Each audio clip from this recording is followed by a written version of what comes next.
Hello, everybody, and happy July. It's great to be back with you. I was last with you as we were wrapping up June, and there is plenty that has happened since then. Notably, the Supreme Court has wound down, and we're going to be hearing from two attorneys with bond about some of the meaningful implications of the court's activity. And if Kathy, you'd go to the next slide, I can walk everyone through the agenda so I can be a little bit more particular. Thank you.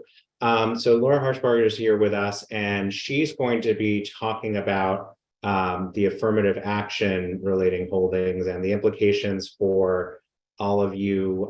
There are some that are absolutely connected to your work, others that, as Laura will clarify, are not necessarily as directly tied. And Laura's here to clear up some of those misconceptions and just provide overall guidance. Callie Schreiner is going to be following and talking about what the Supreme Court had to say about religious accommodation. There's an interesting case involving a postal worker, and she'll tell you more about that. And then we'll have a presentation by two of our attorneys. Unlike Laura and Callie, who are based in Syracuse, Paige is based in New York City and Delaney in Albany. And so Paige, Carey, and Delaney Knapp will be covering whistleblower standards and not-for-profit organizations, basically deriving from some court activity. And for all of those not-for-profits in particular tuning in, there's a lot to learn here. So if Kathy, you go to the next slide, please, I appreciate it. And really, this is just a programming note to all of you. For the first time in a long time, last Tuesday, we weren't with you. We took the day off, and we're hopeful that all of you did the same and enjoyed a meaningful July 4th and otherwise have stepped into summer. So just as a reminder to all of you, our schedule resumes as of today on a weekly basis. We'll be here next week with Kristen as your host, and as is typical, she and I will continue to rotate thereafter. So please tune in next Tuesday after we conclude today, and we look forward to having you back. So with that in mind, let me shift then to our first of our afternoon speakers, and that's Laura. Laura is the co-deputy chair, of Bond's Labor and Employment Practice, and is a Lawyer of the Year in 2023, named by Best Lawyers in America, and continues to be listed in Super Lawyers. I mention this simply because Laura knows what Laura is talking about, and there's a lot to learn from Laura today around some tricky issues that are really of national conversation as relating to affirmative action. So Laura, we're really glad that you've come back on the program. You are a regular to this audience, and we're looking forward to hearing what you have to say. So thank you. Great, thanks, Gabe. Good afternoon, everyone. So we want to talk about these decisions that were issued by the Supreme Court around affirmative action in admissions.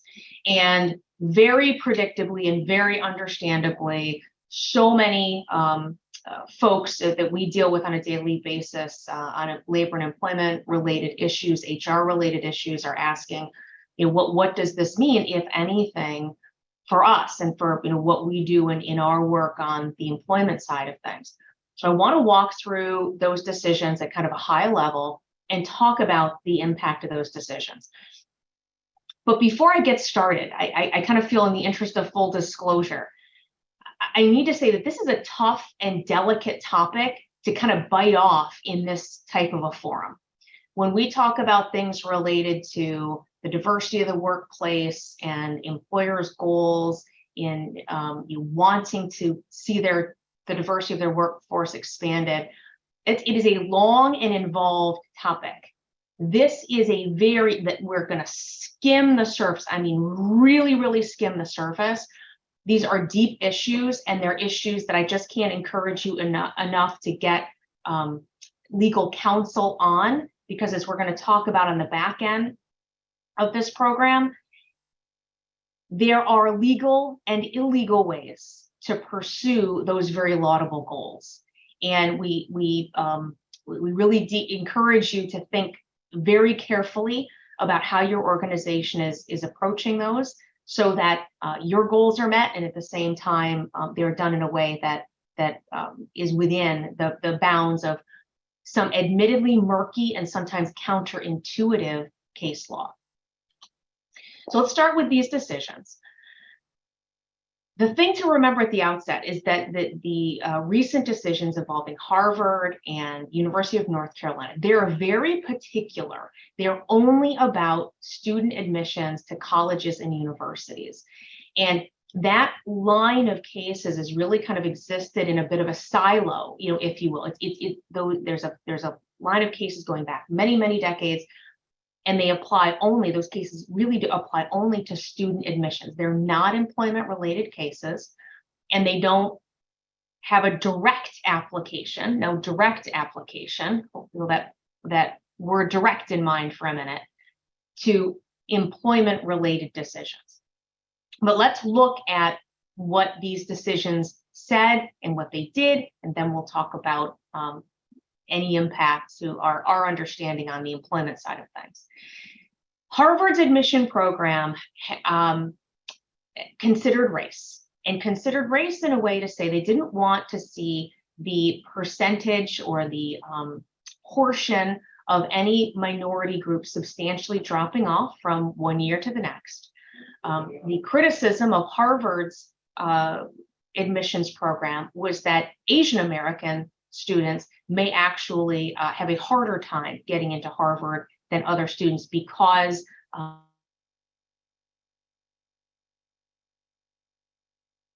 Hi, good afternoon. Kathy, can you confirm that you're hearing me? Yes, I can, and I am. Oh, great. So it appears that we've lost Laura's connection. And so what I recommend we do, Callie, are you in position to hop on and start your presentation, and then we can return to Laura as soon as Laura is with us again? Wonderful. So Callie, thank you. So if Kathy, you just advance to Callie's presentation, then we'll join with Laura in a moment. So Callie, also in Syracuse, is here to discuss religious accommodation and what the Supreme Court had to say. Obviously, much more that Laura will be addressing momentarily, but due to the technical issues, we beg your indulgence. And Callie, please go right ahead. Thanks, Gabe, and good afternoon, everyone. So if we could just advance to the first slide. Okay, so this is a decision, Graf v. DeJoy. The Supreme Court issued it about 2 weeks ago. So it attempted to provide clarification as to the undue hardship standard in religious accommodation scenarios. In this unanimous decision, the court upended nearly 50 years of precedent. The heightened standard that came out of this decision now places a much higher burden on the employer assessing religious accommodation requests. So as a bit of a background here, you can see Title VII of the Civil Rights Act of 1964 required employees or employers to accommodate the religious practice of their employees, unless doing so would impose an undue hardship on the conduct of the employer's business. As originally enacted, Title VII made it unlawful for covered employers to fail or refuse to hire or to discharge any individual or otherwise discriminate against any individual with respect to his compensation, terms, conditions, or privileges of employment because of an individual's religion. What Title VII didn't do at the time and left open for interpretation was spell out what it meant by discrimination because of religion. Congress eventually responded by amending Title VII in 1972 to align with the EEOC's regulatory language at the time and to clarify that employers must reasonably accommodate an employee's or prospective employees' religious observance or practice unless the employer is unable to do so without undue hardship on the conduct of the employer's business. Thus, the amended statute clarified that religion included all facets of one's belief, observance, and practice. Next slide, please. So then in 1977, the Supreme Court in Trans World Airlines, Inc. versus Hardison attempted to develop a standard for assessing whether accommodating a religious employee's request is an undue hardship, and held that the standard to determine undue hardship is whether it would require an employer to bear more than a de minimis cost. Specifically, the court wrote to require TWA to bear more than a de minimis cost in order to give Hardison Saturdays off is an undue hardship. Lower courts latched on to this de minimis standard and have used it ever since. This is a standard that you are all probably very familiar with. So at issue in Groff was whether this de minimis standard is an accurate reading of Title VII, and if not, how undue hardship should be defined. Next slide, please. So a little bit now about the infamous Mr. Groff. Gerald Groff is an evangelical Christian who believes that for religious reasons, Sunday should be devoted to worship and rest. Groff began his employment with the United States Postal Service in 2012 and was employed as a rural carrier associate, which is just a position that requires him to assist regular carriers in their delivery of mail. When he took the position, it didn't involve Sunday work.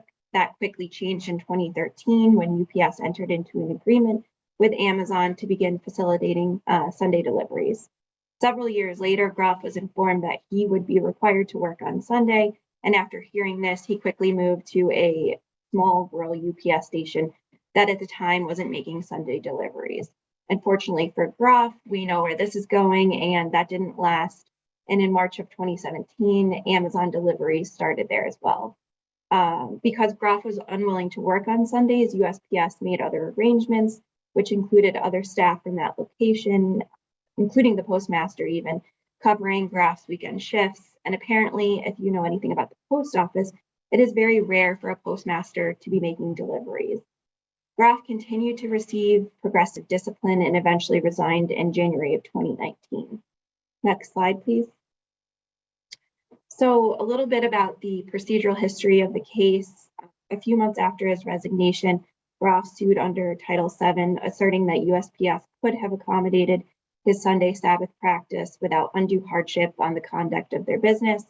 The DC Circuit and the Third Circuit, both applying this de minimis burden test, dismissed Groff's claim, finding that it was more than a de minimis cost on the employer because Groff, exempting Groff from Sunday work, imposed on his co-workers, disrupted the workplace and workforce, and diminished employee morale. The Supreme Court granted cert on the issue and essentially developed a new standard in this case, finding that lower courts were misinterpreting the standard set forth in Hardison. After articulating this new standard, the Supreme Court has now remanded the case back down to the lower court to apply this clarified standard and decide whether any further factual development is necessary. Next slide, please. In its decision, the court explained that its intent was to clarify the Hardison decision. And in doing so, the court mentioned that the single line in Hardison regarding a de minimis cost cannot be viewed as an authoritative interpretation of the term undue hardship. Rather, the court's analysis included somewhat of an English lesson, explaining to the readers that the terms substantial and de minimis are not synonymous. Rather, the term hardship is at a minimum something hard to bear, with the modifier of undue rising to another level indicating excessive or unjustifiable. Whereas de minimis is something that is very small or trifling and just doesn't cut it when it comes to defining the term undue hardship. The court also mentioned its concern with that lower courts were losing sight of the purpose of Title VII by applying such an easy to meet standard. It noted instances where Muslim women wearing religiously mandated attire were losing employment opportunities and being excluded from public institutions because of this very low bar, as well as other faiths that were left at the mercy of their employers' good graces. Thus, the Supreme Court reiterated that to establish undue hardship, an employer must now show that the burden of granting an accommodation would result in substantial increased costs in relation to the conduct of its particular business. Next slide, please. So a few things to take away from this decision as we start to see it play out in the lower courts. First, this is going to be a very fact-specific inquiry. This is something that the court noted, and the court went on to instruct lower courts must now take into account all relevant factors, including particular accommodation at issue, the practical impact in light of the nature of the business, the size of the business, and the operating costs of the employer. So we may begin to see different outcomes depending on whether this is a large multi-million-dollar business versus a small privately owned business. Second, this decision will likely have minimal impact on the EEOC guidance, according to the court. While they chose not to ratify it in toto, meaning the body of the EEOC interpretations that exist, it did explain that a good deal of the existing EEOC guidance in this area is sensible and will, in all likelihood, be unaffected by the decision.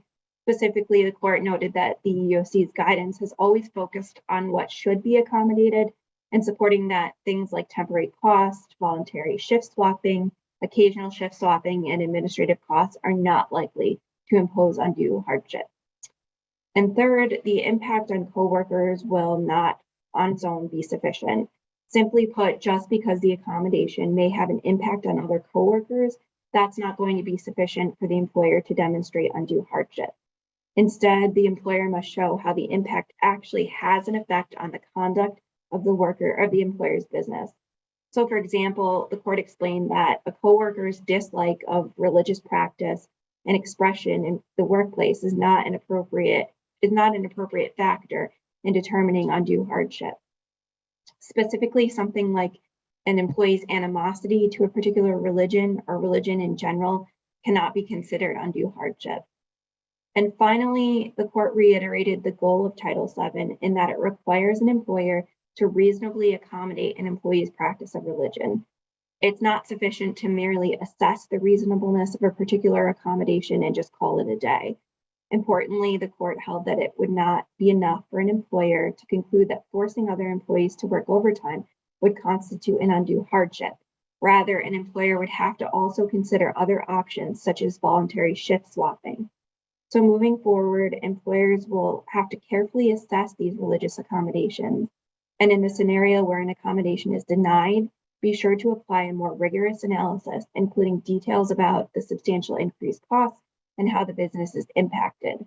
These issues must be well documented and supported, which may require re-education for training managers, human resources professionals, and those involved with religious accommodation decisions, as well as reevaluation of policies and procedures assessing religious accommodation requests. For some additional reading, we also have a blog post out on the website. And for more information on how this decision may impact your business, or if you have questions about specific religious accommodation requests, please feel free to contact myself or the bond attorney with whom you are in regular contact. Thanks, everybody. Let me say, Callie, this is a really helpful presentation. I appreciate what you noted at the conclusion, that if those in the audience have questions about what it all means for their businesses, please reach out to Callie or other bond attorneys with whom you have a working relationship. Because Callie jumped on somewhat quickly, I neglected to provide Callie with a proper introduction. So let me at least tack on here at the conclusion just some notes about Callie. She's, as I mentioned at the top of the program, based in Syracuse, and is someone who attended Syracuse both for undergrad and law school, and had been at a boutique litigation firm before joining Bond, among other pieces of background that Callie brings to the programming today. So Callie, thank you for coming on. We look forward to having you back in a future instance. And speaking of returns, Laura has been able to resolve the technical issues that had stood in the way a few moments ago, and is ready to jump back into her presentation. So just as a reminder to level set for all of you, this is about affirmative action, and Laura was in the process of just laying out the cases and what the Supreme Court has put forth, and we'll move into the implications shortly. Laura, the floor is again yours. Thanks. Sorry, everyone. Some bot somewhere didn't like me and booted me right off the program. So picking up where we left off, these admissions programs that took race into account, kind of treating it as, particularly for minority groups, as a plus factor or an advantage in admissions, had been considered fine, appropriate. The U.S. Supreme Court had in previous decisions supported these kinds of affirmative action programs in admissions. This is an instance of the same type of issue returning to the court, the highest court of the land, and a different result when a new court takes a look at the current status of the way in which affirmative action programs were operating at a college and university level. So our next slide, Kathy. This is not new. There always had been strict scrutiny applied to admissions programs that would consider race as a factor in admissions. This is a constitutional concept. It has two steps. There has to be a compelling interest, and then whatever is under review, whatever method here in an admissions process must be narrowly tailored, meaning as constrained as possible, because we're treading on potentially other people's constitutional rights here, very narrowly tailored in order to meet that goal. In this set of decisions, again, unlike previous decisions of affirmative action in admissions programs that the court had reviewed, this Supreme Court determined that Harvard and UNC's admissions programs did not meet constitutional muster. The court found that these programs were not narrowly tailored. They had these immeasurable goals of things like training future business leaders and adding perspectives to classrooms. The court also found that race was being used as a negative, because the court said admissions is a zero-sum game. And this is some of the most important language out of these decisions. If one person gets an advantage or a plus because of their race, that necessarily means that someone of the non-favored race in that process, their race has worked as a negative against them. And the court said our previous decisions don't allow that to happen. So that's a reason why these admissions programs must fail. The court was also concerned that race was being used as a stereotype. Merely being of a certain race was counting as a positive, counting as a negative, as opposed to things or life experiences that a person might bring to a college campus because of that racial identity, or because of other factors maybe closely related to racial identity. The court was also concerned that there was no endpoint to these programs. And in previous decisions from the Supreme Court, the court had said, we're not going to let these affirmative action programs go on forever. And the court kind of said, at this point, this is too far into the future, that we're still talking about affirmative action and admissions. So those cases, again, they are really only talking about student admissions. They're not directly applicable to employment. However, what do these decisions bring home to us? What do they highlight for us in the employment related world? Well, first of all, we should know that even before these decisions were rendered, even before these new decisions ever came out, it's always been less legally permissible to take race into account in employment decisions than in student admissions. So student admissions kind of had more of a pass, if you will, for looking at race and making decisions based on race than we did in the labor and employment world.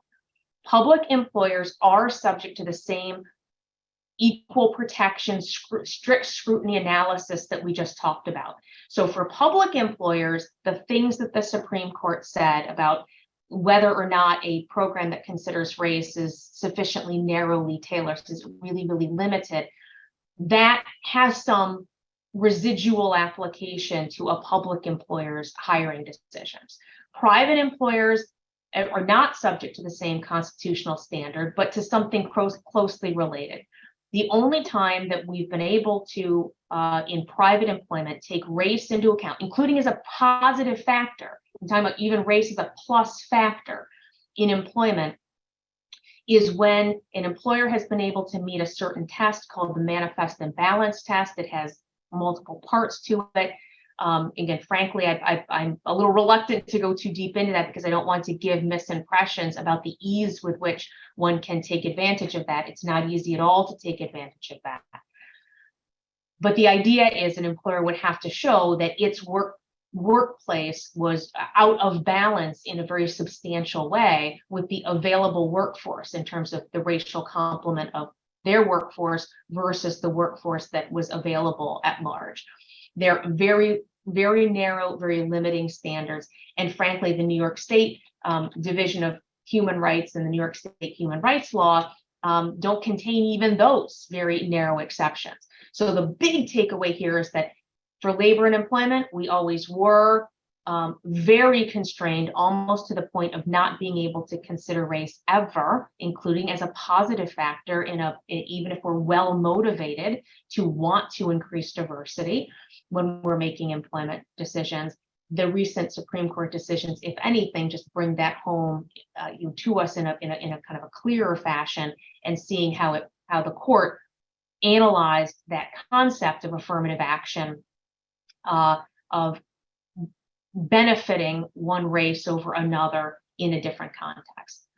But what about folks that are subject to federal mandatory affirmative action plans? Well, OFCCP's website, again, even before these recent decisions from the U.S. Supreme Court, had made clear that an affirmative action plan, an affirmative action obligation does not mean actually preferring one person over another based on race. OFCCP's fact that I have for you here expressly says that the plus factor concept that is permissible in student admissions is not permissible in employment, and that is not a permissible way to go about meeting one's diversity and affirmative action goals. Instead, it's about increasing the applicant pool, making sure that your position openings are being well communicated so that a wide variety of individuals would have the opportunity to apply. So what does it mean for diversity, equity, and inclusion initiatives, right? This is the very big question. It's the very big concern on everyone's mind at this point. I'm going to make the pitch again to say it isn't so much that these recent Supreme Court decisions changed anything for us. It's that they're bringing it home. They're shining a light on the importance of how we go about lawfully achieving certain initiatives. If your diversity and inclusion initiatives are going so far as to actually be a racial preference, an advantage for one group of people and a disadvantage for another, then you have reason to be concerned. They are probably over this admittedly murky line, and have crossed into an area where we might call reverse discrimination. There are many things that employers can still lawfully do, have always been able to lawfully do, to increase the diversity of their workforces, to make sure that personnel of all backgrounds, races, religions, parts of the world feel welcome and feel supported. Those we're just barely touching the surface here. Again, all of those disclaimers. But what are things we can lawfully do, where we can try to increase our applicant pool, like we talked about, targeting certain magazines or journals or newspapers even, or websites that might reach very diverse populations. All of that is perfectly permissible. We might be able to have mentorship programs, as long as applied equally to all races, all genders, all religions, that kind of thing. We could have internal mentorship programs so that everyone feels like they are supported in a workplace and have an advocate or an ally. We can institute training programs that might help our workplace be more welcoming, ensure that in the first instance there's nothing that is harassment, but then that goes deeper than that, to be conscious of other forms of bias. We need to make sure that our hiring personnel are well educated on this, because some of this is counterintuitive. Many people will go to that place of saying diversity is a wonderful thing. It's helpful for my workplace. It's helpful for my customer base. I need a diverse workforce in order to be able to meet my company goals. Therefore, I must be able to make race-conscious decisions. These are notions that are very much in tension as between things that a business might want to do and the constraints that the law applies. So please consult with someone about your initiatives so that those can be evaluated against our existing legal standards. And this goes right down to the basics, like what are we saying about diversity, equity, inclusion on our websites? There have been instances where those statements may go too far and may be seen as, again, reverse discriminatory or only being interested in hiring applicants of a certain race or of a certain minority group or what have you. And that can be legally problematic. All of those things need to be very carefully considered. And I'll just end it by saying again, this is a sensitive topic. It's important to so many people on so many different levels. And at the same time, these recent decisions make clear that we need to evaluate them very, very carefully. And happy to assist anyone who would like to do that. Laura, thank you very much for this presentation. You are right, this is complicated terrain.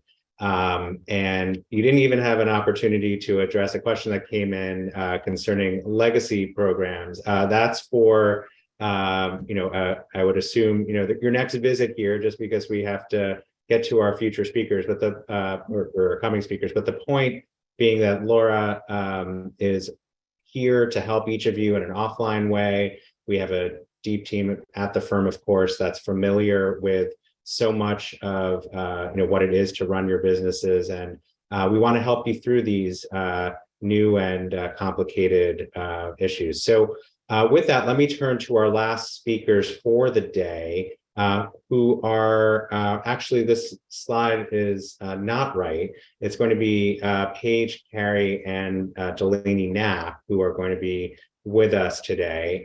Sorry for this, but we do have the right folks whose cameras are on. Paige is with us from New York City. Paige has been on the program a number of times before, and for that matter, Delaney, who's with us from Albany. And let me tell you a bit about each of them, just to remind you. Delaney really focuses on nonprofits and exempt organizations, focusing on helping them meet their charitable and philanthropic missions. And I've had the pleasure of working with Delaney in a number of facets and ways that health and not-for-profit laws and circles overlay. Paige and I share a New York City office, and she is with us after schooling at Central Michigan and law school at Notre Dame, and focuses on complex labor and employment litigation matters, including union organization. And so they've offered to come onto the program today to provide perspectives from each of their vantage points around whistleblower policy. There's new case law and their implications that they look forward to walking you through. So with that background, I'm really thrilled to have the chance to turn this over to both Paige and Delaney. Thank you so much for coming on the program. Thanks, Gabe. So I'm just going to provide kind of a brief overview of some more recent protections and policy recommendations we have for specifically focusing on nonprofits with respect to their whistleblower policies, because I want to give Paige enough time to speak about the case she was recently involved in and how these new changes are having more practical implications for our clients. So last year, effective January 26th, the New York labor law, section 740, was expanded to increase certain requirements and protections for all employers with one or more employees. Now, historically, nonprofits had really, most of them had really fallen under the purview of the whistleblower protection and policy requirements of the not-for-profit corporation law, which only requires policies in place if you have 20 or more employees and within the last fiscal year in excess of $1 million in revenue. So the policy requirement was really specific to more mature organizations. Now, with the changes in the labor law, the protections have been expanded, and therefore a lot of our smaller nonprofits found themselves also adopting new whistleblower policies at our recommendation, so that they could kind of mesh the labor law requirements and also go ahead and comply with the not-for-profit corporation law requirements as well. Next slide, Kathy. And so just to highlight some of the changes is that coverage and protection from retaliation against people who are making whistleblower claims has been expanded. So it not only now covers current employees, but also former employees as well as independent contractors. And these are typically not, classes of individuals who are typically covered. So that's something we wanted to highlight. as well as expanded reporting protection. Previously, the labor law protected whistleblowing with respect to only certain specified laws with particular focuses, while the new law has been brought in to cover a much more expansive base of laws, regulations, ordinances, and decisions. Next slide. The definition of retaliation has also been expanded to include some types of adverse actions that were not commonly envisioned, such as contacting U.S. immigration authorities regarding an employee's immigration status in retaliation for them filing a whistleblower claim. And also the labor law protects employees who make reports when they, quote, reasonably believe that there is a violation, whereas the not-for-profit corporation law looks at good faith reporting. And so a lot of our policies that we draft have been focused on finding a way to kind of mesh these two terms and reporting standards in a way that do not result in violations of either one. Last slide for me is that there's also a form notice to employees, which must be provided and posted conspicuously in an easily accessible and well-lighted place, customarily frequented by employees and applicants for employment. You're probably asking, what does that mean? It's a little unclear. We've been advising clients to post them in reception areas and also on their websites, since that has the most visibility. I'll hand it over to Paige. Thanks, Delaney. Next slide, please. So recently, we prevailed on a motion to dismiss a few claims brought against a not-for-profit under New York Labor Law Section 740 and Not-for-Profit Law Section 715B. Next slide. Just as a brief general background that is most relevant to the discussion, this case involved a whistleblower action in which the plaintiff, who was a former officer at the not-for-profit defendant, reported that the defendant engaged in alleged widespread corruption and financial kickbacks. And following these reports, the plaintiff was discharged. He subsequently asserted violations of Section 740 and Section 715B. Next slide, please. So on our motion to dismiss the Section 740 claim, this timeline just shows a brief overview of the amendments that were recently enacted that became a big part of our argument as to why Section 740 did not apply. This timeline shows that the 2022 amendments to Section 740 did not become effective until after plaintiff's discharge from the not-for-profit. Next slide, please. And the reason why these dates are so important is because the plaintiff's claims were not protected under the version of Section 740 that was formally in place, and the one that was in place during his discharge, which applied only to claims of public health or safety complaints. And so for plaintiff's claim to survive, the 2022 amendments needed to apply since he complained of fraud and financial improprieties. And as you can see, this chart demonstrates the comparison between the two. The former version that was in 2019 applied only to public health or safety complaints. And then the 2022 version added in violation of law, rule, or regulation, which broadened the type of complaints that were recognized. Another change that's not so relevant to our argument, but will become a little bit relevant later in this presentation, is the addition of reasonably believes, which was not included in the 2019 version. So to prevail, we argued that the 2022 amendments applied prospectively so that the former version of Section 740 would apply, and because it did not recognize the plaintiff's claim, his claim would fail. Next slide, please. Ultimately, we prevailed in our argument and prevailed on our motion. The claim was dismissed.